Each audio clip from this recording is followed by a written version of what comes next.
All right, John, we are going here. How are you? Good, man. How are you? Good. I'm pumped to have you on here. You're nuts. Like, the first guy to ever bike to the podcast. So you beat Corey. Yeah, I would have figured Corey would have done it. No, he didn't. He biked. Well, it was a suicide mission, so I don't blame anyone for not biking. I did not realize how hectic it was going to be. A couple close calls. So I've heard. Yeah. Crazy. Well, they got a couple new bike lanes up in the city, but I'm sure there's only one that's protected. I'm pretty sure down on Spring Garden there. Yeah, I think it's on South Park Crossing, Spring Garden. Yeah, honestly, it's like not the most bike friendly city, but I feel like you can't complain too much because it's definitely getting better. But when you go to cities like Montreal and Vancouver, you're just like, man, these cities are designed for bikes. It makes you a little bit jealous, but it's slowly getting better, I think. Vancouver's a nice one. Yeah, definitely. You been out there much? Only once recently.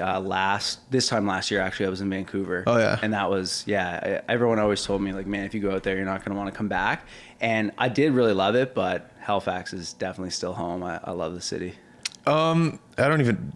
Do lakes freeze out there in Vancouver? Yeah. Do they? I'm pretty sure. Like, yeah, I would say some of them do. Probably some of the smaller ones. I'm not 100% sure on that, but I went in some pretty cold water out there. It wasn't frozen, but it was like some of the glacial lakes. Yeah. And yeah, I had some really good cold exposure out there. It was cool. So how did all this start, man? Like, I understand it. Like I said before you got here, I'm trying to dabble into it, this cold water thing, and I'm loving it. But it seems like you've been doing it for a long time now. So how was this whole lifestyle, I guess, introduced to you? Yeah, so my brother and I both used to do flat water kayaking, like racing. Yeah. You've probably seen it in the Olympics. It's just basically like a drag race and like really skinny kayaks. Yeah. The biggest name that you've probably heard of would be like Steve Giles from around here or Adam Van Couverden. Yeah, no, Adam. Yeah, I've heard that name. Yeah, really, really good athletes. So in that sport, once it starts getting cold out, like you basically stay on the water until like there's ice. Pull the mic a bit closer, sorry. Just a little bit. No worries. So you basically stay on the water until there's ice. So it's like, it was getting like real cold. So I was getting introduced to that at a young age, kind of like unintentionally, just like being out in that, paddling, water splashing all over me. But I used to just completely hate it. Like my times would drop drastically. Like some people, it didn't really affect them that much. But for me, it's like my hands would get really cold. I would always wear these like big, they're called pogies. They're like paddling gloves. And they just like wrap around your hand. They're kind of like this like neoprene, like little like glove. And I just used to suck in the cold and I used to hate it and dread it. And then what was it originally? It was Tim Ferriss, 4-Hour Body. Yeah. I read that book on a road trip. It was like the first real self-help book I ever read. And there's tons of tidbits in there that I really started to implement. And one of them was cold exposure. And he just kind of like, there was one section in the book where he took a guy and he didn't change anything else about what he was doing. Like he isolated the one variable, which was like the cold exposure. Yeah. So this dude started like taking ice baths, cold showers. He would sleep like without blankets. He would try to like induce shivering as much as he could throughout the day. And he lost like some ridiculous amount of weight and like just started feeling really amazing. Wow. So I think Tim started doing that, and then he said that it was awesome, like cold showers, like, you know, boosting testosterone, lowering inflammation, just like giving you energy and like elevating your mood. So after that, I was like, well, I was living at home at the time, so it was like my parents live right on the lake in Lake Echo, so I was like, well, I might as well try it. So I just started dipping into like October and November, and then the next year I went on some trips and traveled, and like while I traveled, I was like always trying to do it. Like I was in Australia, New Zealand, and I was trying to like get in cold water as much as possible. It becomes addicting. Oh yeah, definitely. I'm assuming you've like done a bit of it too. I've gone to December last year, and then I fucked off in January, February, March, and then I picked back up again in April. Nice. Around there. Yeah, you should come out to the ice hole. Well, I was gonna say after, like, we'll bring our camera guy, and I'd love to come out with you guys and do it. It'd definitely. be wicked. I've never gone in the ice. Yeah, it's really cool. It's exhilarating. But yeah, after that trip, I was just doing it a lot. And then I heard about Wim Hof. He's like the Iceman. Like Vice did this segment on him, and he's just got like a bunch of world records for like swimming under ice and like climbing Everest and shorts and all this stuff. And that's when I really realized like, wow, like this is getting mainstream, and like this is real. Like it's not just like a one book I read. Like this is this is for real. So then after Brad and I, when I got back from Australia, we started the calisthenics page. He was just like, we need to do something. We should start like some sort of fitness page. And like a lot of my friends were like, man, that niche is really saturated. Like, how are you going to stand out? And I was like, I don't know, man. Like, we'll do like body weight stuff. We had both kind of gotten into body weight training separately. Yeah. Like before I went to Australia, I met this dude. He like trained me. His name was Julian. He was from around, he was from here, or he lived here for a bit, and he's from Manitoba, and he was really into like holistic movement, like Ido Portal style training. He'd actually done an internship with Ido Portal. I don't know if you're familiar with him, but no. he's the guy that like taught Conor McGregor that like monkey strut. Oh wow. Yeah, so okay. like Conor trained with him and like showed him like movement fluidity and all that, and like animal walks. And Brad had been learning calisthenics as well. So then once I got back, we were just like, well, let's do like a fitness page, because we'd both like really been in the kayaking, and like we had done a lot of like dry land training. So we knew like how to work out. It wasn't just like strictly paddling. So we're like, okay, let's just like learn calisthenics and get really into that, and kind of like, you know, use the page to keep ourselves accountable and try to like show people that you don't really need a ton of equipment, because I don't know, we're both of the mindset that it's like you don't need a gym to be fit. And a lot of the ways that people work out, it's like not beneficial long term in terms of, you know, like longevity and actually giving yourself that functional strength and mobility. So we started the page, and then once winter hit, it wasn't even like the plan. Like once winter hit, I was like, well, I can probably make some funny videos. Like, I'm doing this anyways. We might as well film it and then just like see how it goes. And like I don't know, I like just skits and stuff like that. I've always kind of been into that kind of thing. Yeah. And so then we just started filming videos. I think the first one we ever did was like an oatmeal video. I was just kind of like sitting in the ice hole with a bowl of oatmeal. I was like, oh, just a Canadian enjoying a nice morning. And that one, it actually like didn't get that much traction, but then some like fishing fails page reshared it. Yeah. And I was up at my girlfriend's sister's place in the Muskokas, and these dudes were all into fishing, and they're like, dude, like you're on fishing fails. I was like, what? I looked at the video, it was like a couple million views, and that was the first like viral video I had, and I was just kind of like, what? But that wasn't really niche related, so we didn't get like that many followers from it, but that's kind of like where it started. After that page reshared it, other pages started resharing it, and then once we got on big pages radar, like 9gag and Best Vines and all that stuff, that's when things started to pick up. That's wicked. Yeah. It's so funny how anyone that comes on here that, you know, sees a little bit of success, it always starts with, yeah, we just thought we'd try something out. Yeah. You know, it's the same story. And most people always usually go, no, that's not going to work. Like friends and family around, like, cause they don't have the same vision, I guess, for it. It's always a common thread that I see here on the podcast. Yeah. And for some reason, when you came on here and just said that story, like I knew that's how the beginning started. Like, even though I asked it, I always know it's you just going to be going, I just wanted to try something. Yeah. Cause it's the same thing with me in the podcast. I just want to try something. For sure. And then it's insane how that share, you know, equaled out to one thing, and then you just kept doing it, and now look at you. Yeah. And I like how you said you don't need a gym for a big workout. You just need some weights, and you just do whatever. Yeah. You don't need a big gym, a membership, paying $30 a month at New Bodies in order to get a healthy lifestyle. For sure. Whenever I run, at the halfway point of my run, there's a jungle gym, like a, what do you call them? Jungle playground. Yeah. And there's a bunch of rocks around there, like boulders. So whenever I want to work out, I'll just go to the playground. I'll do chin-ups on the bar. Whenever I want to do like legs, I'll grab a boulder of rocks and I'll just do shrugs up and down the playground there. That's awesome. No, it's interesting. That's why I'm happy that you're here, because you can share like tips like that about how you can stay healthy without staying in a gym, I guess. You can do it outside, and it makes it more fun. 100%. Like when you're out there doing those videos, it looks fun. Oh yeah, it looks unreal. It's super fun. Yeah, I love it. It's working out outside obviously has that added benefit if you can get into like some sort of like nature setting. And, you know, like my favorite thing to do is like hang gymnastics rings from a tree and like kind of like work out in the forest and just, you know, do a bunch of like gymnastics ring work, and that stuff's like so good.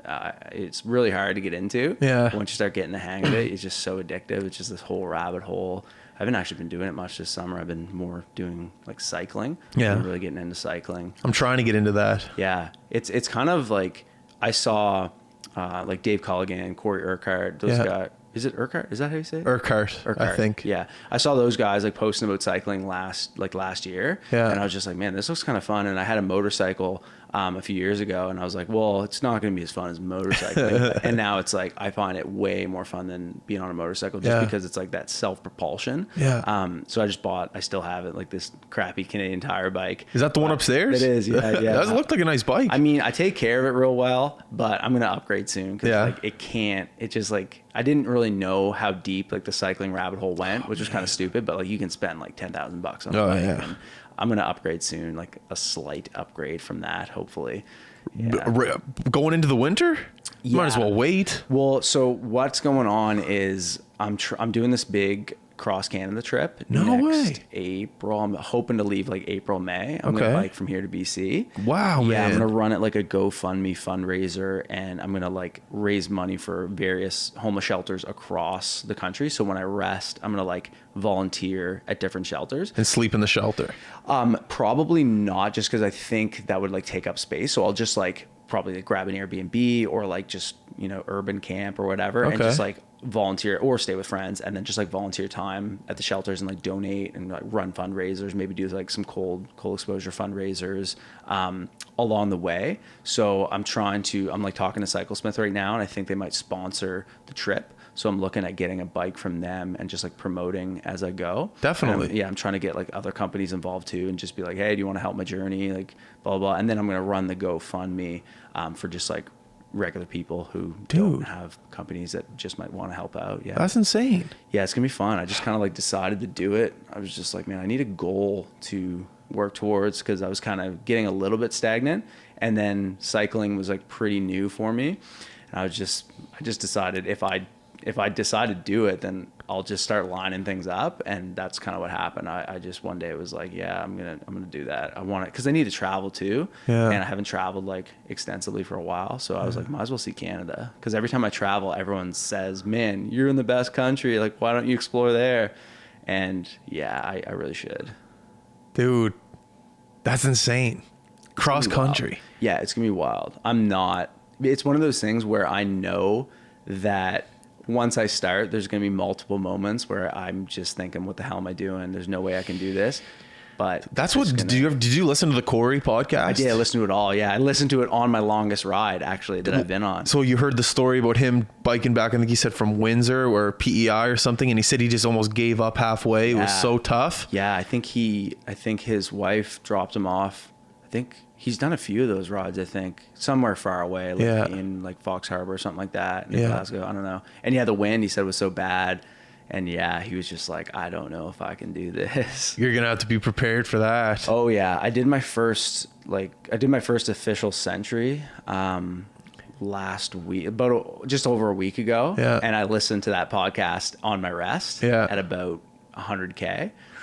So yeah, a true century, I think most people go 100 miles. So it's about 161K. Yeah. I did 150K last summer. I honestly don't even know how I did it looking back, because I was pretty new and I didn't have like toe clips on the bike. So climbing hills was harder. Yeah. I had one bottle of water and I hadn't eaten the whole day. So I don't actually know how I did that. But this time I was like, you know what, I'm going to really prepare. I planned out where I was going to stop for food. I stopped at like, it's called Uprooted. It's this cafe down on the Eastern Shore. Okay. I just biked down to the end of the West Jador Road, I think it was, and back to Halifax, and it went well. That really boosted my confidence, because now I know I can at least do a century, and I'm going to be aiming for like 150, 200 kilometer days when I do this trip. So that was a big confidence boost, because I felt really great afterwards. It was mostly just, I wanted to figure out where the problem areas on my body would be, like in terms of chafing. Where did you find out? Where did you find the chafing and the problems? Yeah, obviously butt. Wrists was a big one. Wrists. Yeah. So now I've been doing, basically I'm trying to like create a training program for myself. So I'm really working on like ankle mobility for like when you're pedaling and like pulling on the clips. And those clipless shoes and stuff. And like wrist is a big one. And obviously knees and hips are huge. And then core for like keeping posture. Yeah. So now I'm just like developing this training program, and I'm just slowly working through it over the winter and just trying to make sure that I'm as prepared for this as possible. It seems like with everything that you're doing, you have to have a strong mind. You know, you have to be extremely tough and say, even though my body is saying no, my mind is saying yes, I can do this. Because You know, realistically, biking across Canada, most people just go, I can't do that. Yeah. But for someone to say, you know what, no, I can do that, you know, there has to be something tweaked in your head. Yeah. I've noticed whenever I do go into the water, I take a cold shower, not cold shower, but whenever I go into freezing water, not as cold as what you've been in, whenever I get out, my mindset is, if I can do that, I can do anything. Yeah. Do you ever find that when you get out of the water, it's almost like a strengthening, what am I trying to say? It's a tool to help you deal with life, because whatever life throws at you, it's going to be simple due to the fact that I can go into freezing water for minutes at a time.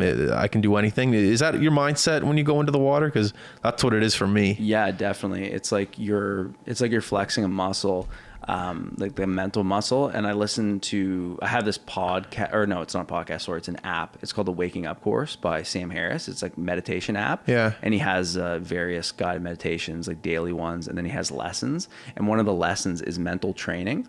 And he just kind of breaks that down and talks about it, how everybody knows, it's common knowledge that if you go to a gym and you work out or you run or you do anything, there's benefits to that. You'll get physically stronger and you can train to do whatever you want. Like, you know, people lose 200 pounds and become triathletes. Like, that is possible. But he just said how most people don't view mental training in that way.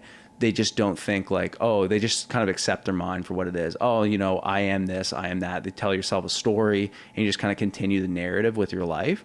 A lot of people don't think like, wow, if I like, you know, do something difficult or sit down and meditate, I can learn how to become a different person internally instead of just externally, like with aesthetics. So I just I'm obsessed with that. I find that so interesting. And it's like, if you tell yourself that, if you have that little like mental push to say like, I actually can do this, it's pretty crazy. You can do pretty much anything within the laws of physics, right? It's like, if you can decide to do it, obviously there's certain things like if right now I'm like, yeah, I'm going to make the NFL. It's like, there are things that like you obviously, if you're relying on like outward, if you're relying on something like outward to, you know, gratify what you're trying to do, like that always doesn't work. But if you're just saying like, I want to do this for myself, or I want to become this, or do whatever, it's like, you can do these things. It's just a matter of like convincing your mental that you can, but your mind always collapses before your body for sure. Because it's like, if it's life or death, you know, if right now I was like, man, bike 250K or I'm going to shoot you. Yeah. And it's like, I actually mean it and you believe me. It's like, man, you could do it. It's like the instinct to live is crazy. If you can get into that mindset sometimes, like, man, if I don't jump in this cold water, I'm going to die. Well, that's exactly what I was going to say. The mindset of jumping into the cold water, everything is telling you no. Yeah. Can't do it. And then once you do it, and then once you stay in it, that was my next question. What's the longest period of time you've stayed underneath freezing water? Because I watched a documentary with, what's his name, Iceman, his nickname, and he stayed under for 10 minutes with that. Did you see that Yes Theory video? Yeah. Where that was a crazy video. Insane, man. And the first day they jumped in that waterfall, and then the second day I think all of them stayed under for 10 minutes, and he stayed under with those people who weren't even trained to stay under cold water. So I guess, how long have you ever stayed below? That's my goal for this winter, is to stay for 10 minutes, stay in. Yeah. So actually probably the hardest cold exposure, I'm trying to think of like the ocean is actually really hard. It's like acid.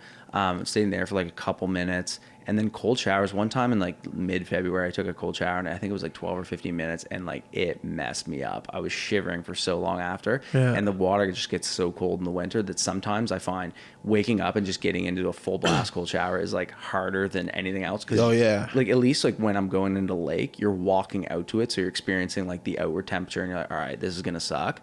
But with a shower and just like coming out of bed and like getting into that's brutal. Actual cold water, I think the longest I've done is like 3 or 4 minutes, like in the hole. I kind of forget now, but my goal this summer is like 5-10, see if I can push it. But man, it's like brutally uncomfortable. It's like, it's so easy for me to sit here right now and say, yeah, I'm gonna do that, but then man, when you're in there and like it's like, it sucks obviously right away, but then it's like I find the numbing and like the tingling, like for me it became a lot for me, my arms, like your arms just get so uncomfortable, and it's like you're just it's just like, I can end this, I can just stand up and it's over. But like you're like, oh, I'm just gonna stay in, and then sometimes you get in your own head and you're like, am I maybe I'm doing damage, like what am I doing? But then like, no, people do this, I know nothing bad's gonna happen, but it just sucks so bad. but it's very, afterwards you just feel great. Do you have a sauna or hot tub at your house or anything, or your parents' place? I don't, but I really do. I like going, so I'll like jump into the ocean sometimes, and I'll go to Dalplex and like jump in the sauna for a long time. Yeah, actually I got really into sauna this winter, and even throughout the summer as well. Like I was crushing the sauna, and I don't know, man. Like I really don't know what's harder. Like once you get in the sauna, I find it's like the first 20 minutes aren't that hard. I'm sweating a little bit, but after that, like pushing like 40, 50 minutes, it's like the desire to get out, it might be stronger than the cold. Like you just feel like you're dying and suffocating. You're like, oh no. And I'll take like a debit card in and like squeegee the sweat off. And then that makes you sweat more. And then you're just, I mean, I've lost like 5 pounds in there before. And like, obviously, you know, it's just water weight, and I'm not in there to lose weight. Like, I don't think that's healthy, but it's just cool to see like, wow, I just like sweat like 5-6 pounds, and you know, then you take a cold shower, and it's so cool. You feel awesome. I find for me, it's like with cold exposure, I find physically, I'll feel, obviously mentally, I feel really good and elevated, but it's more physical. Like I feel really like my muscles feel great. I feel obviously like there's a reduction in inflammation, but then with sauna, it's like there's almost like a direct correlation between the time I spend in there and my mood and like my mental clarity. I find it's like a very mental thing. Like you get out, and I've gotten out of there, man, just felt like I, you know, walked out of the Matrix or something. I'm just like, I see everything. Like you just feel it's cool. It's real cool. I love that stuff. I want one so bad, a sauna in my house. I'd love a little barrel sauna right by the lake or something. You ever, they're like wooden and they're round, one of those ones. Yeah, those would be unreal. Cool.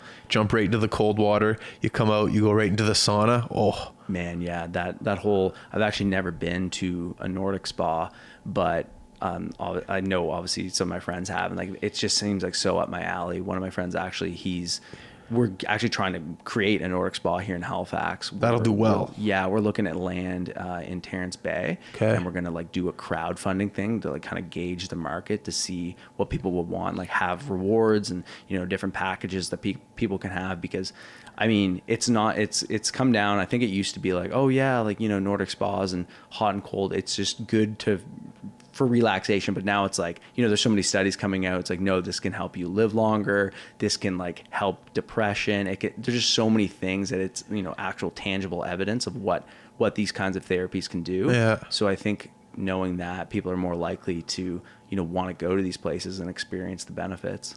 Have you ever done one of those floats? Yes. I want to do one of those. Yeah. What's that like? What's it like when you're in there, and what's it like when you walk out? Yeah, I've done 2. My buddy that I used to work at Organic Earth Market, and this dude I know had one in his house. And it was funny, like the first day I met him, he's like, dude, come over for a float. Like he was really into the Joe Rogan podcast, and obviously Rogan's obsessed with floating. Yeah. And he was just like, yeah, dude, come to my place, try it. So it was like I think he got it on Kickstarter. It was a white TP looking thing. It wasn't, you know, there was one little patch of light. It wasn't like a tank, but it was good. The first time I got in, I think I did like 45 minutes or an hour, and I think the next time was 90 minutes. And there was a little bit of, you know, fear. Like when I first got in there, it felt like I was just flipping, like rolling in nothing. I was like, what the hell? Because like there's no reference points, and you're not touching anything. And once you kind of get in the middle and you're not touching the walls, I just kind of felt like vertigo almost. Like I felt like I was falling, and that tripped me out. And then I just kind of like breathed and relaxed. I wasn't like super into meditation yet. So I feel like now it would be way better, because it's way easier for me to just, you know, get into a situation and relax. But I mean, you know, I was seeing things like your mind just starts playing tricks on you. You're not on drugs or anything? No, nothing. I didn't take anything. Yeah. And I was just, you know, I was just kind of breathing and closing my eyes, and I was just, you know, I was probably thinking about a lot of stuff. I was probably lost for a little while there, but I mean, it was cool. And then the Epsom salts afterwards, I felt really relaxed for the rest of the day. I was tripping over my feet at work because I was just so like, I felt kind of high. It was interesting. Wow. Yeah, I definitely want to do it more, but I don't know. It's hard for me to be like, oh, I'm going to go pay for a float. I know. I could go to the ocean, but it's different, and it is different. Yeah. And it's one of those things where I just have a hard time doing it and committing to it. Yeah. It's like, oh, I'm going to go lie there. It's like, oh, I'd rather just like, you know, meditate for free. But yeah. I can see the value for sure. I know it's expensive, one of those things, for sure. Definitely. I'd rather buy a sauna before anything else. I would too, for sure. One of those barrel saunas can't be too pricey. Like it can't be over like 2,500. No way. Yeah, I doubt it. Yeah, I doubt there's. I'm sure you can get like super high end ones and stuff. But if you're just looking for something small, I'm sure I've been meaning to reach out to a company and see if I can get like a sponsorship from one or something. That's what it's all about, man. Sponsorships. Oh, they're great. Yeah. Once you have like a big social media following, I'm not saying I do compared to you, but like sponsorships are the way to go. You don't even need money. Yeah. You know, it's all. Yeah, it's definitely cool. And it's crazy, like the collaborations that you'd never thought you'd be able to do. Like people that reach out to you, you reach out to people. Yeah. People mention your name, then they contact you. It's a crazy world. Yeah. Oh, it is. It's wild. It's insane. You can, yeah, man. Like my first experience of that was this guy. His name's Boyd Holbrook. You probably don't know the name, but as soon as I start telling you what he's in, you'll be like, I know that guy. Okay, what's he do? He's in Narcos. Have you seen Narcos on Netflix? Yeah, he's the blonde cop. Yeah, okay. In that show, and he was in like Wolverine, and he was the villain in Wolverine, and I think he's in Alien vs Predator. He's basically like this. He's like a Hollywood famous actor, but he's just not super mainstream yet. But he's getting there. I have a funny story for you about him after this. Okay, cool. Yeah, so basically, he just reached out to us one time, and he was like, "Hey, boys, love what you're doing." Blah blah blah. And we're like, "Oh, cool, man!" Like, and I clicked on his page, and I just couldn't believe it. And he just asked me, "Hey, can we maybe chat sometime, like on Skype?" No way. And I just said, "Yeah, man." He just wanted to pick my brain, so we jumped on Skype. Me, Brad, my brother, and I, and him. Sorry, and we just chatted for an hour and a half. And what was he asking? He was just asking about cold exposure and breath work, and he was just asking for training tips. And then he got some programs from us and like a little bit of coaching. It was crazy, man. Yeah, and he's obviously super busy, so. I haven't talked to him in a while, but yeah, he gave us a testimonial. Like he went through the program and he was like, "Yeah, guys, I love this. I feel really great." It was cool. Yeah, it was super trippy. That's awesome. Yeah, it was such a small world. Yeah, for sure. So funny story. I'm in LA like 4 years ago. I'm not sure when. Yeah. And we got into an Uber, and we're, when you get into an Uber, you just talk to the guy. How's life? What's up? What'd you do today? All that shit. So we're in there and we're talking to the Uber driver, like, "Hey man, like, what's up? Like, how's your day going?" He goes, "Dude, I just had the craziest ride ever. I just picked an actor up from Narcos at the agency down there. He was pumped. He just signed a deal for Narcos season 2. And I'm like, "No way. Who is it?" And then I didn't remember his name, but he's like, "The guy with the blonde hair, the cop." So he just got into this guy's Uber, signed the contract at the agency in LA, dropped him off at home. And then right after that, he came and picked me and my girlfriend up back in LA somewhere. Oh and he told us the story about how he just got into that car. That's funny. He said he was the happiest guy in the world. He was just like, "I was just working at my dad's construction site 2 years ago, and now I'm doing this." That's crazy, man. It's so funny. Yeah, he's an interesting guy. When I was talking to him, I was just like, he was really down to earth. He doesn't live in Hollywood or LA. He lives in like rural New York. Does he? He doesn't want to be in the buzz or anything. He just kind of like flies in, works, Smart. flies out. Yeah, man. Yeah, he's a cool guy. I wish people it's funny how once you just start doing these things, doing the right things, exercising, eating well. That's the one thing we didn't really talk about, diet. I saw that you're into the morning smoothies there on Instagram. You said, I forget what it was, kale, spinach. You had a bunch of stuff in there. It's crazy that as soon as you start doing these things and as soon as you start committing to them, how your world almost changes. Yeah. Same. Do you drink at all? I do a little bit. A little bit? Yeah. And I've cut down a little bit. I've only had like 1, maybe 2 drinks the past month, and it's been a real like opening month for me, I guess. It's kind of changed the way I view my work, because one thing I'm always, I like to think I work hard on this podcast, things outside of this podcast. And one thing I've been working, I think I said this on the Corey podcast, my website, haven't got it up yet, but ever since I've changed my diet and, exercised more consistently, I've been able to focus on the website, and it's pretty much almost done now. Nice. And like, I'm applying these things to everything in life and just being able to focus more on things. I just want you to talk about your focus and how, because you have to understand, like, the way your life is, most people aren't living that way because they're not committing to the diet, the exercise, the meditation and things like that. And I talk about it, a good amount, but you haven't been on this podcast yet. So I just want you to talk about, for people out there that maybe are struggling with focus or maybe struggling with taking that first step of moving in the right direction. Maybe you could talk about your experience starting out with everything and how it kind of snowballed into where you are now, if that makes sense. Yeah, definitely. And I think I was talking to my girlfriend about this at brunch the other day. Like we had both just, we both just worked out. We had done like a pretty long fast, and we were about to break our fast with like a really great brunch.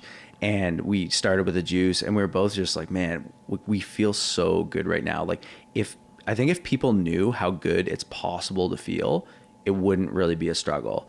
Like if you're just used to, and like I've been there, like, waking up on a Sunday, hungover, you're just lazing around all day, eating, it's the greasy worst food. Like you don't feel good. Like you're trying to like band-aid the solution. Just like, I need like some home fries and some waffles or whatever. And like, and there's nothing wrong with those foods, like in moderation, right? But it's like, if that becomes your norm, you just don't know how good it's possible to feel. And I heard about that recently on a podcast about sleep, of just like, most people think like maybe they don't need 8 or 9 hours, but it was this, I think you probably heard him on Rogan, the sleep expert. He was like, it was like 99% of people need 8 hours to be optimal.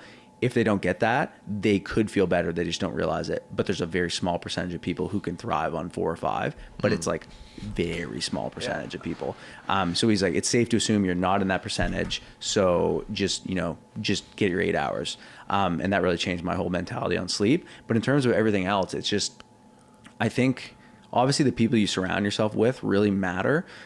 Because, if you're just going out with friends every night drinking, that's going to have like a negative impact. But for me, my girlfriend's definitely helped me a lot because she's super health conscious. So, if she makes a really delicious meal, it's very awesome to just like have that and like have her care and be like, push you to do things. Like, so if you can surround yourself with friends or partners that are going to be like, yeah, we should do this. Like, instead of like going to the bar, we should go for a hike or something like that. But for people that are kind of skeptical about how good it's possible to feel, just try to dial things in for a week. Just give yourself like 1 week to be like, all right, I'm going to just commit to this. I'm going to write it down, because I find like if you write things down, at least for me, when I write something on paper, it's done. Like it's going to happen. Like obviously I'm not talking about like The Secret. Like, I'm going to make $1 million next week. But I mean, daily like checklist of, I'm doing this, it's getting done. Like if I write it on paper, it's as good as done. So if you can get yourself into that mindset of, okay, this week I'm going to track everything I eat. I'm going to, I'm going to cut out added sugar in my foods. I'm going to go for like a 5-10 minute walk or run every day, and maybe do like a little mobility. Just give yourself a week. And then as soon as you realize how good it's possible to feel, then you'll have that kind of baseline in the back of your mind of like, man, remember that week? Like I felt really good. Like I can actually look back and see like tangible evidence on paper of what I was doing. So that's what I was doing. Yeah. So I can drop back into that mindset. I can feel like that again. I feel like it's a momentum thing with me, at least. It's like if I do one great thing, it's like, okay, well now I want to do another great thing. But let's say I slam a huge burrito at lunchtime. Well, after, I'm not going to really feel motivated to have a green smoothie and stretch for an hour. Definitely. I find for me, it always starts in the morning. Like I'm not going to have a heavy breakfast every morning, at least for the past month, I don't want to sound like I've been this guy forever, but I'll start with the green smoothie, and I won't really eat anything until lunch, 1:00. Yeah. And I find that it sets the momentum for the day. Yep. It allows me to have a mindset of just being, okay, start with this. Okay, the next thing's going to be even healthier. The next thing's going to make you feel even better. And it's hard to explain the amount of focus, the amount of energy, the amount of, superhero in you, I guess. It's crazy. I don't want to sound corny, but you feel like you can do anything. Yeah. There's a part of me that wishes I kind of started to live this lifestyle while I was in school. Yeah. When high school, university, didn't really work out. Diet was shit. Focus was off. Yeah. And you don't really give your best or put your best foot forward. Mm-hmm. So I feel that if you're at that age right now and you're in school and you're listening to this podcast, you try it. Just morning exercise, diet, have that green smoothie, spinach, kale. I wanted you to talk about that smoothie. It was like red or pink or purple. Yeah. What was in that? What are you putting in those? So basically for me, I'll do like intermittent fasting. So most times I'm not actually eating until, usually it's like around like 1 or 2. I want you to explain intermittent fasting. Yeah. So usually it's like 1 or 2. But a lot of times I'll just have like one big meal at night. And it's just like massive to like make up for the day. But in that smoothie particularly, it was blueberries, peanut butter, cinnamon, a couple frozen bananas, chia seeds, hemp powder from Vis Foods, which is actually a local guy. He's really cool. What else was in there? Almond milk, coconut water, I think. Pretty like nothing crazy. Yeah. But just delicious. Like smoothies are awesome. They just Amazing. They make you feel light and energized. Yeah, but in terms of intermittent fasting, yeah, it's something I never thought I'd be into, and I actually started doing it unintentionally while I was on a road trip. Me and my buddies were on this road trip around the States, and the budget was real tight. I just had a massive box of Cliff Bars from Costco, and that was usually my breakfast, but I wanted to prolong it as long as possible because I knew once I ate that Cliff Bar, I wasn't going to eat until probably dinner. So I would wake up before everybody else, and usually I'd go for a run or do a workout on an empty stomach, and I'd never really done that before. And I was feeling pretty good, even though I hadn't been working out that much because I've been cramped up in a car. So I felt great, and then the trip ended and I got home, and I remember the morning after the trip, I woke up and I just slammed a huge breakfast. I was lethargic and I kind of just lazed around, watched Netflix, and went on with my day and didn't really get a whole lot done. I was doing a different business at the time. I was doing like online ebook publishing, and I just didn't really get much done. And I was like, that's weird. Like the next day, the same thing. I was like, well, why aren't I feeling as good?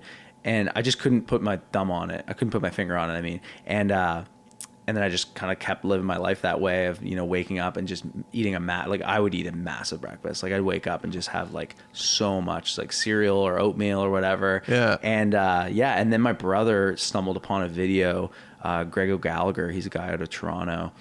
He was really into intermittent fasting. He had this like YouTube commercial about it. And then my brother started doing it.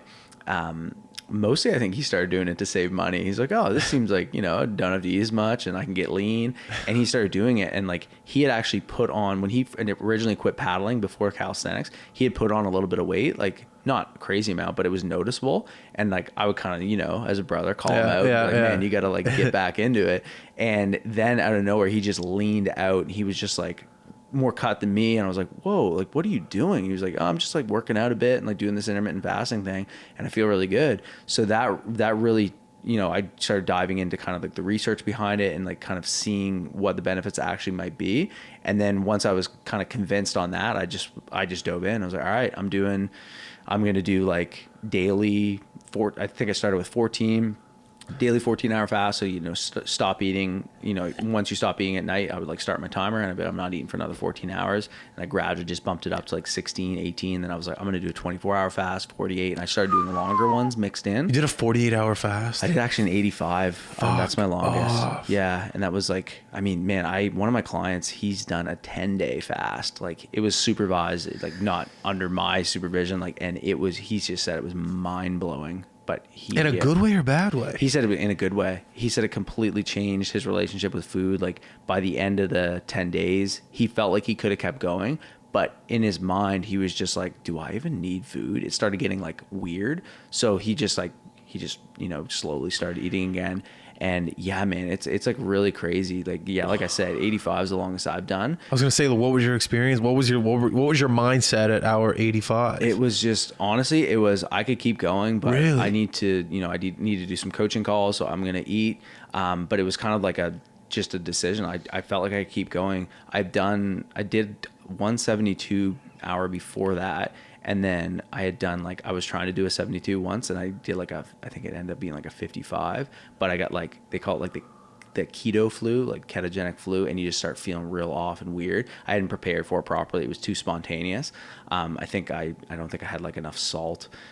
So I just kind of felt weird and I ate. But then the 85 one, yeah, it was just crazy. I was so I went for a walk at probably hour 78 and I was just so clear. I felt like nothing. In what sense? I just felt like nothing. I felt like all my thoughts, sometimes you feel jumbled and it's like, oh shit, I gotta do this and that, and this thing's popping. It just felt like it was I was in energy conservation mode. So it was just one thing at a time. It was just boom, I'd think about one thing and nothing else. I'd just be like, yeah, I should do that. It was just a slow process. It's everything slowed down and nothing bothered me. Someone could have came up to me and slapped me in the face and I would have just been like, okay, why did you do that? I wouldn't have reacted. It was very just zen. I just felt so zoned into everything I was doing. And I went for this walk, and it was just like the most mindful walk I've ever had. There was like snow coming down. It was in the winter, and I was just like kind of walking around Halifax and was just breathing, and it was crazy. Would you be able to do this podcast at that state? Yeah, with your thoughts and energy. Yeah. I for sure would have. I think it all depends on the prep. Like before that big one, I was really prepared. Like I ate a bunch leading up to it, and I kind of like knew, okay, like I feel like it's important to plan. Like, you know, if you have a party coming up or something, you're going to like some event, it's really difficult. But for me, I was just like, all right, I know I'm doing this. I'm gonna commit to it. See what happens.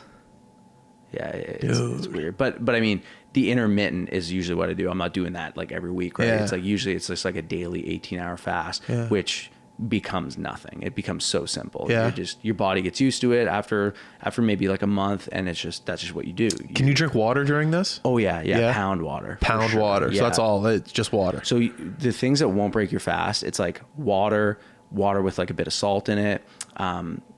What else? Black coffee. That's a huge one. Your good black coffee's fine. Yeah. Black coffee. Had a black coffee this morning, and it's just like on an empty stomach, I find the caffeine hits me just right. Yeah. But for some people with sensitive stomachs, it might not be a great call.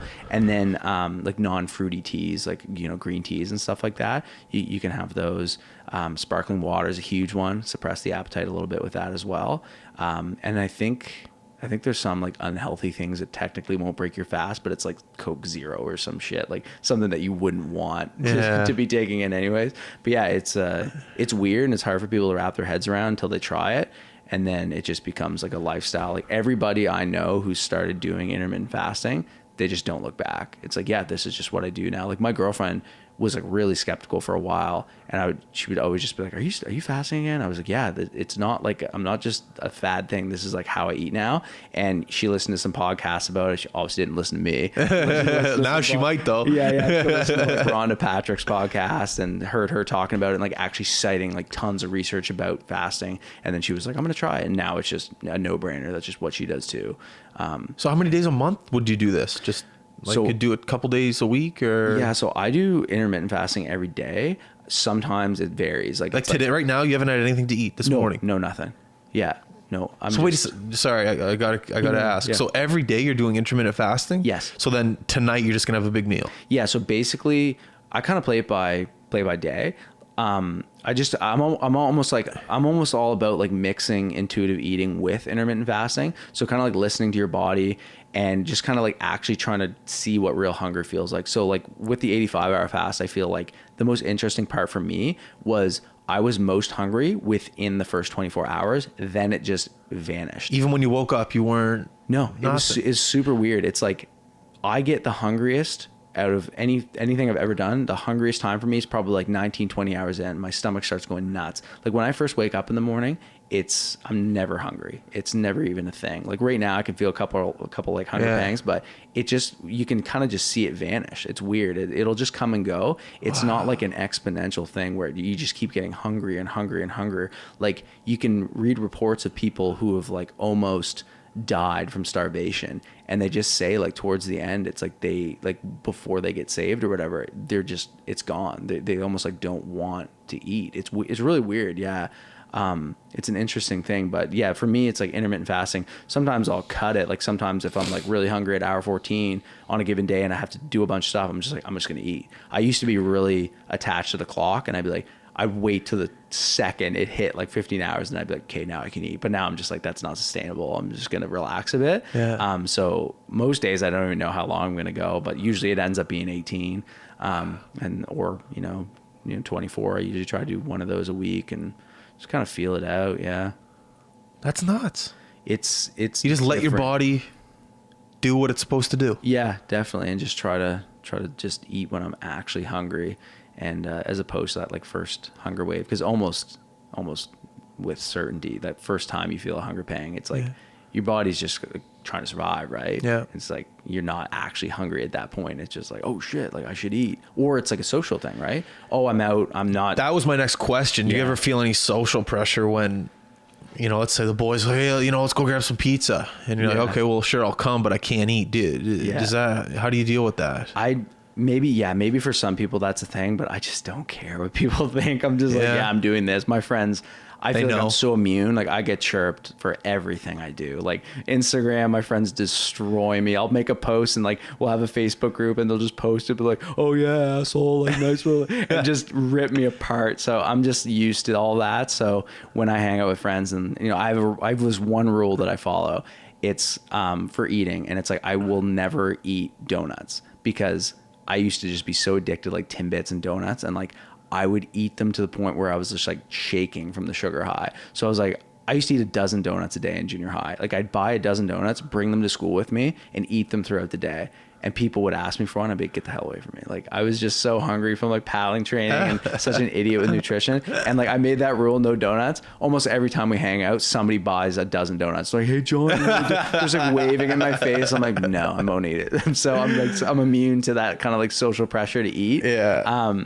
But yeah, it's definitely way harder when you're in a situation and people are mucking a bunch of food and you're just like, I'm not eating. You kind of have to have that like mental strength to be like, nah, I'm good. That's my problem, man. Like it's just going out. Like if I'm here, if I lived at home, I'd be golden. Yeah. But there's times where, you go out, you're in Sobeys, you see that, whatever right there, bucket of ice cream. Oh, fuck. Yeah. I need that. It's like that FOMO of like, oh, I really want to eat. I read one guy, do you know who Rich Roll is? I do. Love everything that guy does. And he said, I was watching one of his videos and he was talking about how the American, Canadian, whatever, the food that's coming into these grocery stores that's being advertised on television, like there's some rich people that are heavily invested on how we eat and how they trick us into eating these types of foods. And as soon as I watched that and heard what he had to say, and I just went about my day, I just started becoming more conscious of it and watching how much food advertisements in my face, how much, billboards are going around that you're just constantly looking at food and how it tempts you into wanting to eat these foods. And he also said, which kind of scared me, is that there's things in these foods that make you addicted to them. Like there's almost like a drug in them. Yeah, 100%. Isn't that fucked? It is fucked, man. And I feel like if you start reading food labels, like when I started reading food labels, I was just like, oh, these foods you're trying to get you addicted to sugar is a huge one. It's like there is sugar in some of the weirdest things that you would never think. But once you start reading those ingredient labels, like obviously they have different names for sugar, like fructose, like high fructose corn syrup, glucose, fructose, all that. It's just like, different variations of sugar. Yeah. But it's in so much. And it's just like, for me, for example, I used to eat a ton of ketchup as a kid on everything. Like I couldn't not have ketchup with a meal. Yeah. And then it's like you look at ketchup and it's like, tomatoes and sugar. That's pretty much what it is, liquid sugar. Yeah. And I just never thought about that. And then as soon as I realized that, I just, cut back, or I went to like a different type of ketchup with no added sugar. But it's just crazy. And like when you're a kid, you're just basically slowly being introduced to, sugar and like other, I'm sure like MSG and stuff like that. That's like really addictive. But yeah, it's wild, man. Like you said, there's obviously people invested in you eating and like what you eat. And if they can hook you onto a food, obviously from a business perspective, that's good. They want you to want those foods, and it's just, it's like not fair. When was the last time you were in America? When was the last time I was in America? Geez. Not for a while, actually. A few years at least. Wow. Get there. It's a problem right now. Yeah. Crazy. See, if you sit in an airport and you people watch and you look at people's weight or people coming off an airplane, it's a problem. They're saying right now, or the year 2025, or maybe it was 2035, 1 in every 3 people are going to be diabetic or pre-diabetic. That's 1 in 3. How scary is that? That's insane, man. That's so insane. And it's just, I don't know, man. It's weird. It's a really weird thing when people just kind of, they just go with the flow and they get in their routine and they're just like, this is how I'm eating. And it's so trippy too, because even for me, like I went through a phase where I was like, okay, I realized, okay, I don't eat that healthy. I started paying more attention to my diet, went like vegetarian for a while, then, vegan for like a week, and then like kind of just played around to see what worked best for me. Now I'm kind of like, when people ask me what I do for like my diet, I'm just like, I eat what I want. And that's usually like mostly plants and then a bit of fish and eggs. Yeah. So it's like pescatarian or something, I guess. But And then, so there's a while where I was like, hey, I realized I wasn't eating that healthy. And it's like, I need to eat healthy. And then I went through this phase where I thought I was eating healthy, but I wasn't. But I was convinced I was. And according to like the mainstream, I was eating healthy.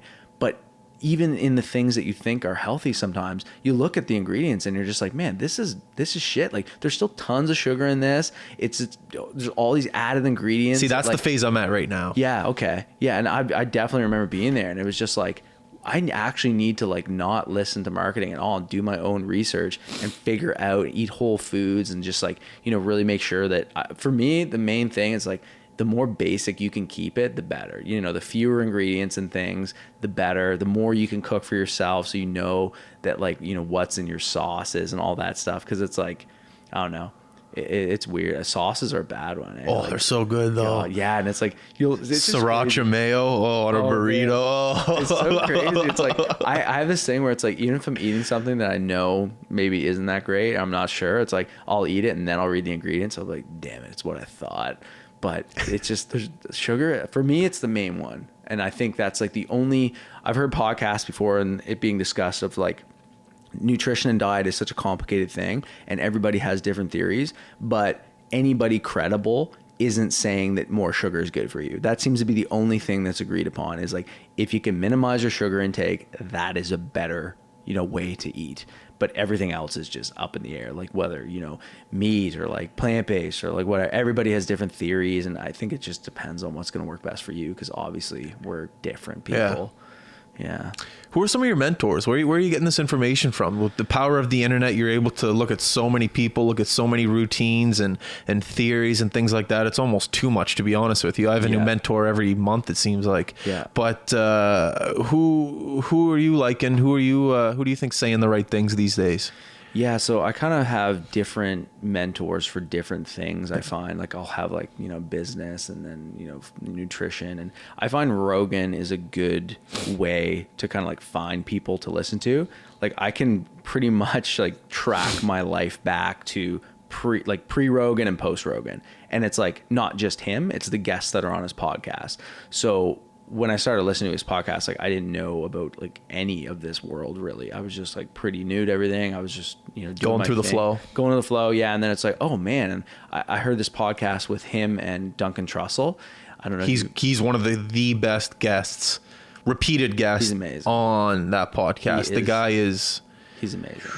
Yeah. Anyways, keep going. And it's just hard to explain why he's so amazing. But the first time I heard him talk, it was just kind of like this moment where I was like, oh, other people think like me. Like there are people that are super fucking weird, just like me. And this guy's one of them. And he's just like so mainstream about it. And I remember the first time I listened to him, he was making fun of himself. He's like, yeah, Joe, I sound like a raspy lesbian. So like nobody should listen to me, but the tangents he can go on and just like talking about the universe and everything. I was just so mind blown. I was like, oh my God. Like, and Rogan was saying like, yeah, like talking to him saying, yeah, Duncan, like, the people that are like us. And he kept like saying that. I was like, there's more people like you. Like, what the hell? So then I started listening to the podcast more. Sam Harris is a big one for me. He wrote this book called Waking Up, and he has the Waking Up meditation app. He's a big one for me. He just seems like the clearest thinker I've ever come across. Like the way he speaks and stuff, it's like he just thinks about every word he's going to say, and he's very eloquent. So he's a big one for me in terms of just daily life and mindfulness and meditation and just that mental training. Like the dude's done something like 2 years combined on like meditation retreats, like silent meditation retreats, just like monks. Yeah, basically just like going on these different 10-day retreats or like 2 months and added up over the course of like 2 years, and just really like sitting down and observing your mind, seeing what's going on, because his argument is like your mind is the basis for everything. Like whether it's a positive or negative experience, like you're telling yourself that, and your mind is the filter through which everything in your life goes through. And it's like, you need to improve that. It's like your main tool. So he's like a huge one for me right now. And then in terms of business, Sam Ovens, he's a big one. He's like this entrepreneur guy. He's not really super mainstream, but he's just a genius, and he's just really into like online marketing. What's his name? Sam Ovens. I'm gonna write that down right now before I forget it. He's a New Zealand dude. He started a consulting company out of his parents' garage. And everything great starts out of your parents' garage. Oh yeah. Same or basement. Ovens. Yeah. OVENS. OVENS. Okay. Yeah. And he now he's making like, oh geez, man, I don't even know. He's making millions and millions a month. Like it's just ridiculous. What? And he's just all about lifestyle and keeping it passive. And he's a machine. He's basically a robot. Like he's just so next level. And then for movement, Ido Portal is a big one for me. That guy that trained Conor McGregor. Yeah. He's big for me. Yeah, mentors are good. Like I have a list actually in this little journal thing I keep, and it's like quotes from different mentors. And I'm a big quotes guy. Yeah, love quotes. Quotes are awesome. Yeah, man. Yeah. Like and like I don't know, Kendrick Lamar, J. Cole. They have some really cool quotes about just like being present and like staying humble and stuff. But yeah, I'd say Sam Harris right now is probably the main one for me. I just like his approach to everything. Yeah, he's a genius. It's cool. I love stealing.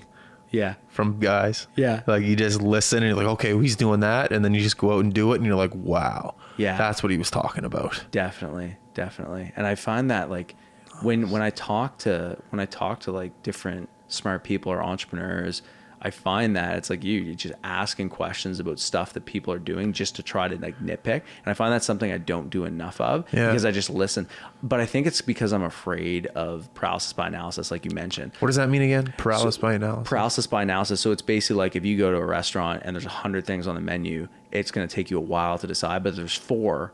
It's like, okay, well, I only have 4 options. So it's kind of like that with anything, right? Like it's not just an example, but it's like if you have 100 different people in your ear, you don't know who to listen to. Yeah. So it's almost like subconsciously, I don't try to gain a whole lot of new information because I'm just like, all right, I'm listening to these few mentors. I want to do what I'm doing. I'm going to keep doing it. I don't want to like, get paralysis by analysis and have all this different information like conflicting with what I have. I try to keep an open mind, but I also know like what works for me and like my routine right now. So I'm just kind of like going with that. There's a part of me, like, I don't know about you, but since I've been out of school, I have a beef with school. I didn't have a good school. I wasn't good at school. Me either. You weren't? No. I've learned so much these past 5-6 years, honestly, since I've been out of school from the internet, that there's a part of me that if I do have kids, call me weird, call me what you want, there's a part of me that almost wants to homeschool and just teach them what they should know. Mm-hmm. Like I understand the social aspect. You need to be in school in order to make friends, but my social aspect all came from sports and hockey and all things like that. It's incredible how the world has changed from the internet and how people have gained so much knowledge and transformed their life into what it is now. Because when I was in school, man, I don't know if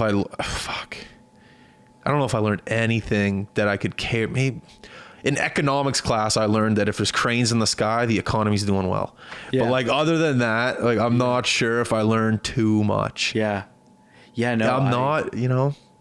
Yeah. No, I'm similar, man. Like I think that like university is a big consideration for people that they don't really put enough time into thinking about. It's just like for me, it was, finish high school. Oh, if I don't go to university, I'm a loser. Like I'm not comfortable with what I know right now and I need to know more, but I don't know what I'm going to do with it. I'm just going to get a student loan and, we'll figure it out. Yeah. But, if I had had the wisdom to just be like, all right, maybe I should take a year off, think about things, because I learned how to write a bit better in university, but I don't think, $30,000 learning how to write. I don't know if that's where I learned how to do that online, right? So it's like these student loans and stuff, like you can't get out of them. It's like the one thing Rogan talks about all the time. It's like student loans are the one thing where it's like you can go bankrupt, doesn't matter. You still have to pay it back. Like they will never stop coming for you. It's like you have to pay that loan back or you're going to the grave with debt.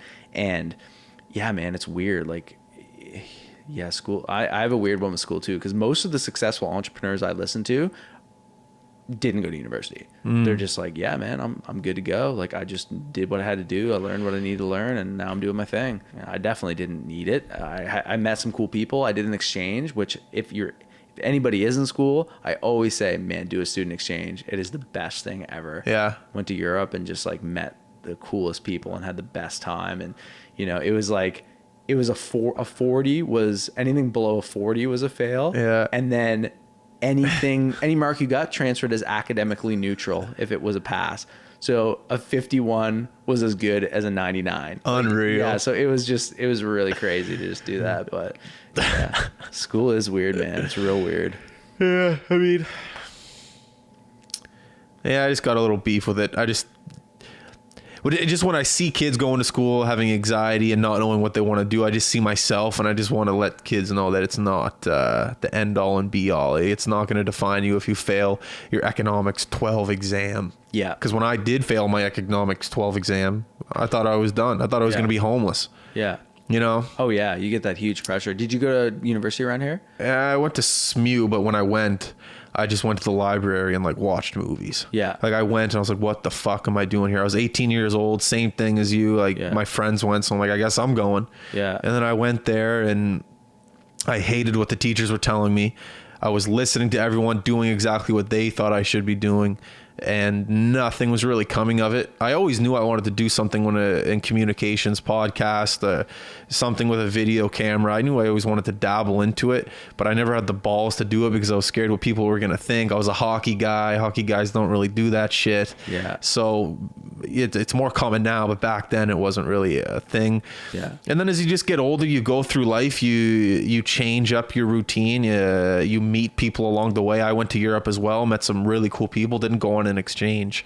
It just comes with time. I think everything comes with time, man. Everything. Definitely. You know, it might come now, it might come when you're 35, 40, 50, but like, you know, if you can figure out what you love, what you want to do, just do it. Obviously, the younger you are, the better. You know, the fact, how old are you? I am 28. Dude, you know, like you're still relatively young and you figure these things out in life, you're going to be fine. What about you? How old are you? 27. Nice. 28 in December. Beautiful. But I'm happy that I'm figuring these things out now. Yeah. Rather than, like, I kind of tore down my life. You know, this is my full-time job right now. No kids, no mortgage. You know, I'm happy that this is the stage I'm at in life. I don't want to commit to too much until, I guess, my career takes off. Yeah. But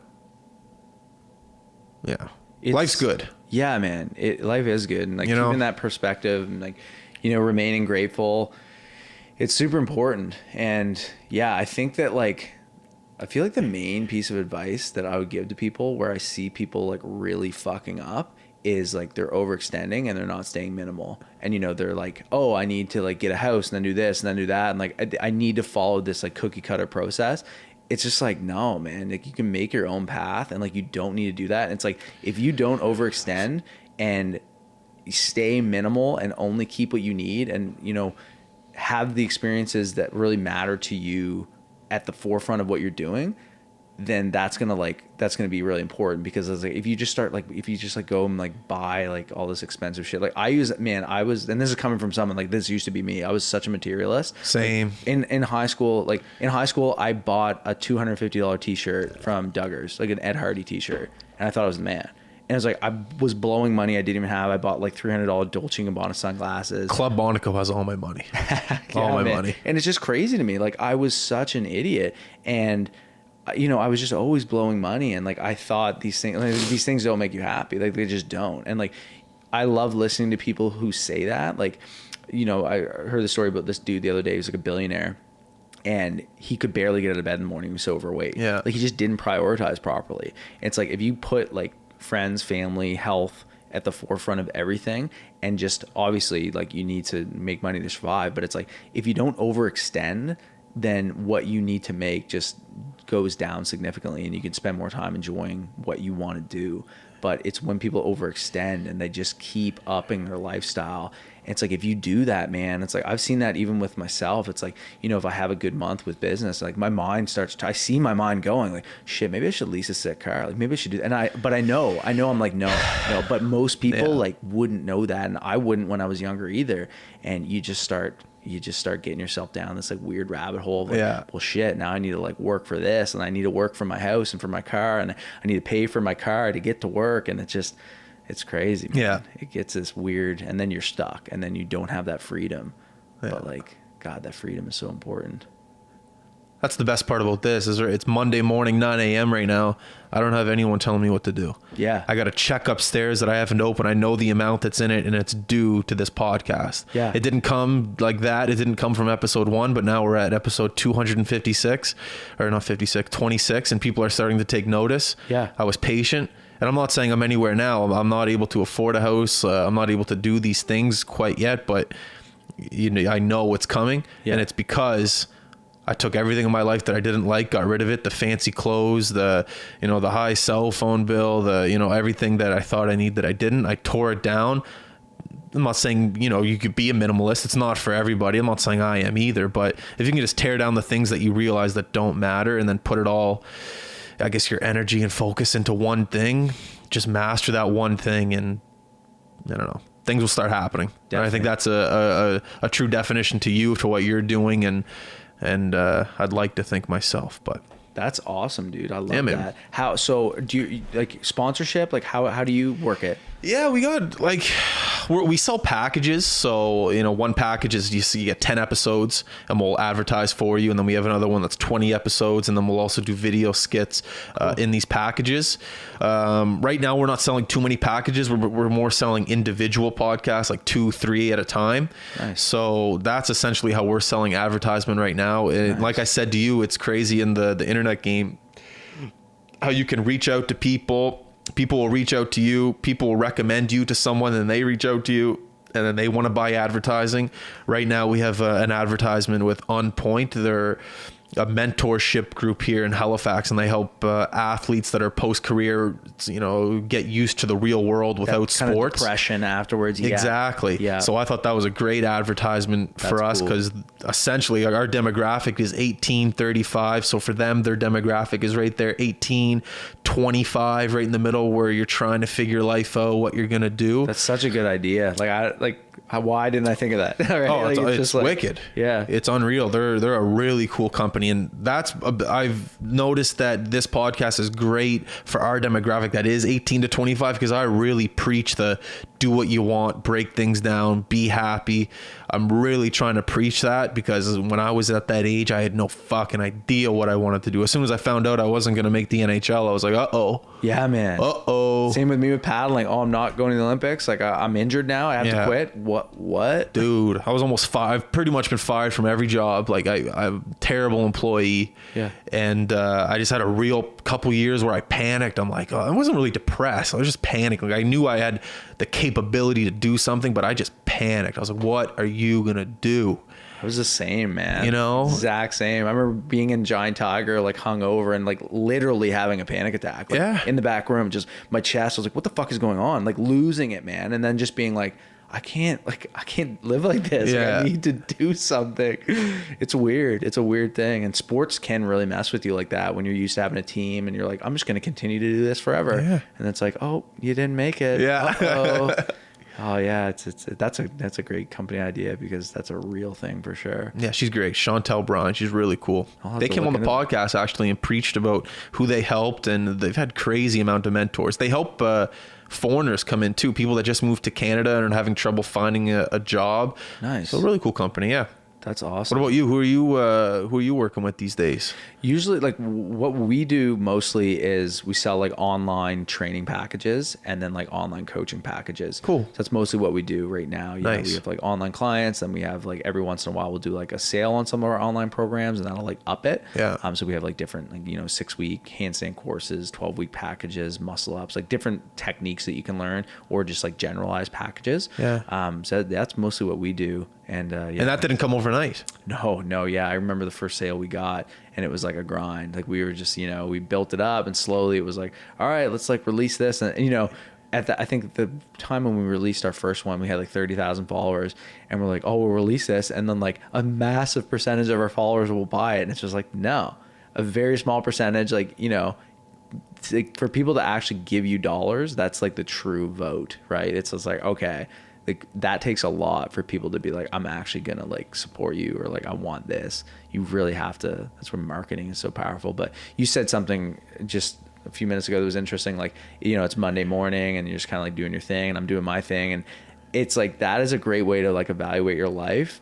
Corey talks about this too. You know, his Mondays are usually going on a long bike ride. It's like, if your Monday doesn't suck and you're actually looking forward to it, things are probably going well. Like if you're living for the weekend, then like, what are you doing with those other 5 days? Like how can you change it and make it better?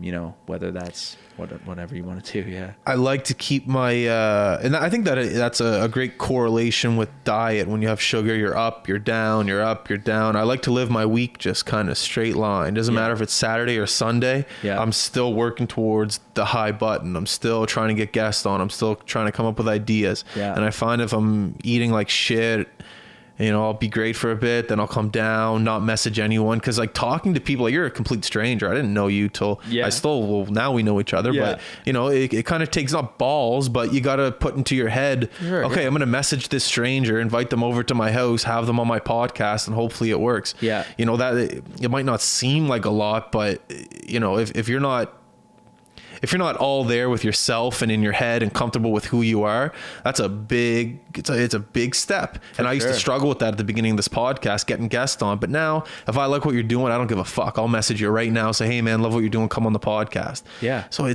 there's so many little tips or little advice and it all kind of comes down to making sure that you're fine in order to help the world, I guess. You know, you got to start with yourself and then help everyone else. Yeah. You have to be, you know, intelligently selfish. You gotta kind of figure that out. But yeah, no, like all you have to do is listen to a podcast gone bad and then realize it's like, if you're sitting here and I'm just kind of like, no, it was good, and just like couple word answers, it's just Jesus, that sucks when that happens. Yeah. Oh man. Yeah, no, I love podcasts. Are so cool, man. I've done this, I think is my 3rd or 4th. No, who else have you been on? What was this? Okay. This Jordan guy, he's like an online YouTuber dude. He has a massive YouTube following, but he started doing like kind of like I think it was like more mental health focused podcast. And Matt Brace Girdle, he's from the Fit Men Movement podcast. That's what it's called. Okay. I'm glad I remember that, Fit Men Movement. You guys should coordinate. He's doing kind of like similar space, talking to basically people in the fitness world.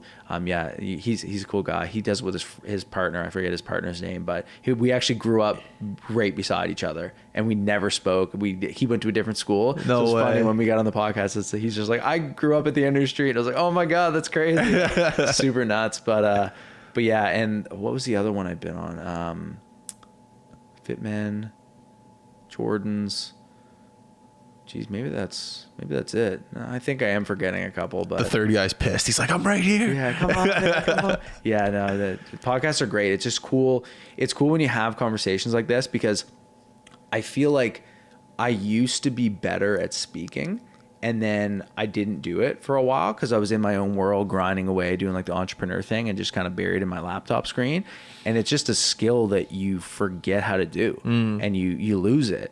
And it's just funny seeing that, like when I did my first podcast, I was missing words and I wasn't super on point and I wasn't really happy with how it went. And when I re-listened to it, I was kind of pissed off at myself. But the more you do it, you know, the better you get at it for sure. It's great for socializing outside of a podcast. I find the podcast is great, but it helps me whenever I'm out in public talking to someone. I won't leave a conversation going, fuck, did I not say something correctly? Did I not do this?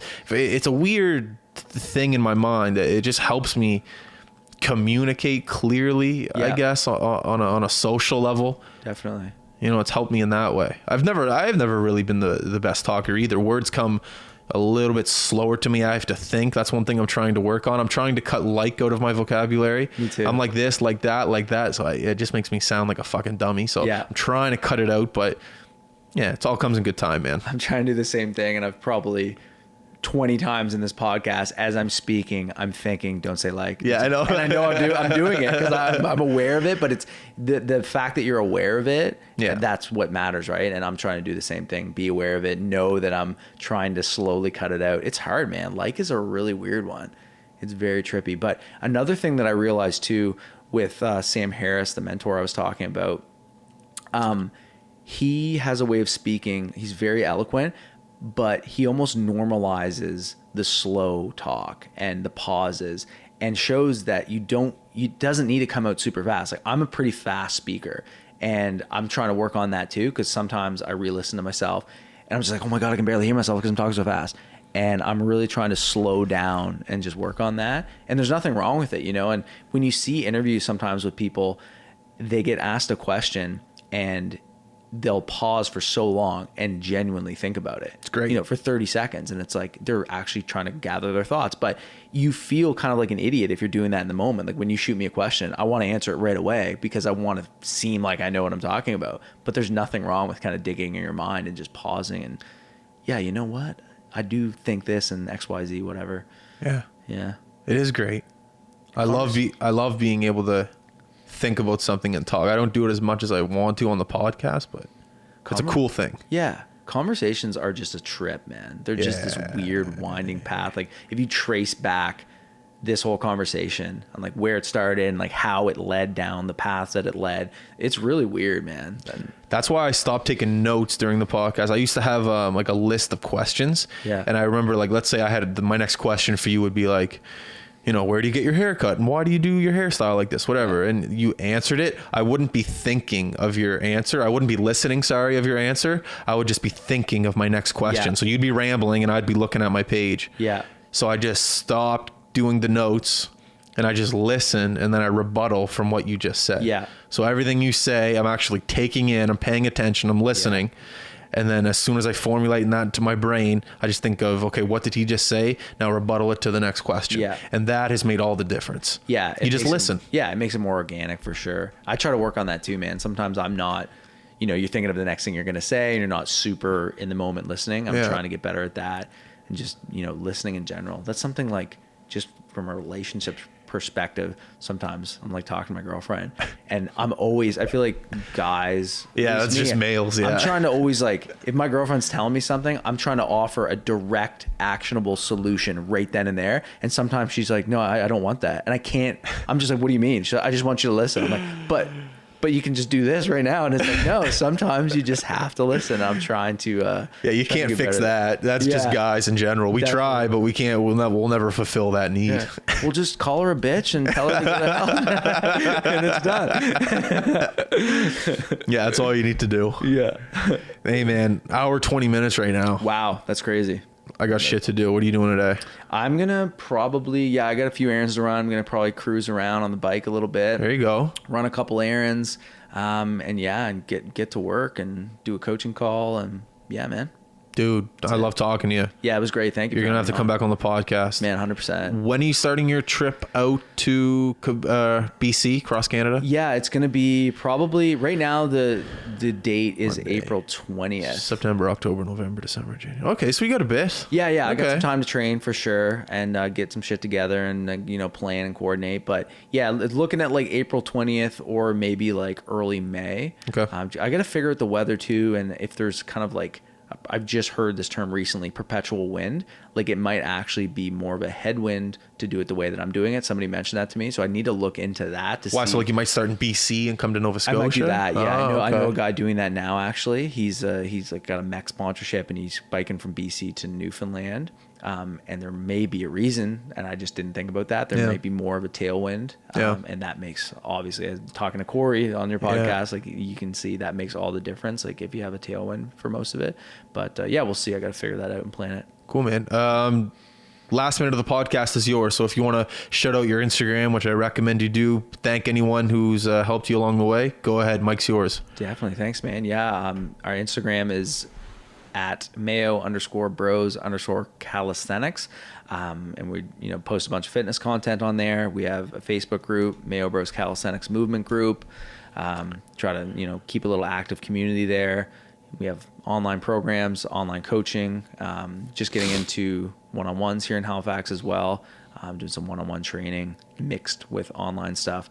So that's exciting and that's always fun. If you want to reach out, if you have any questions or if you want to train, or if you want to learn more about online programs, hit me up. Always happy to chat. Always happy to meet up. Awesome. All right, John, thank you very much for coming on. Thank you so much. High Button rocks. Everybody make sure to go to all of our social media outlets, like, subscribe, comment, YouTube, Facebook, iTunes, SoundCloud. I think I got them all. We are out. Peace. See ya.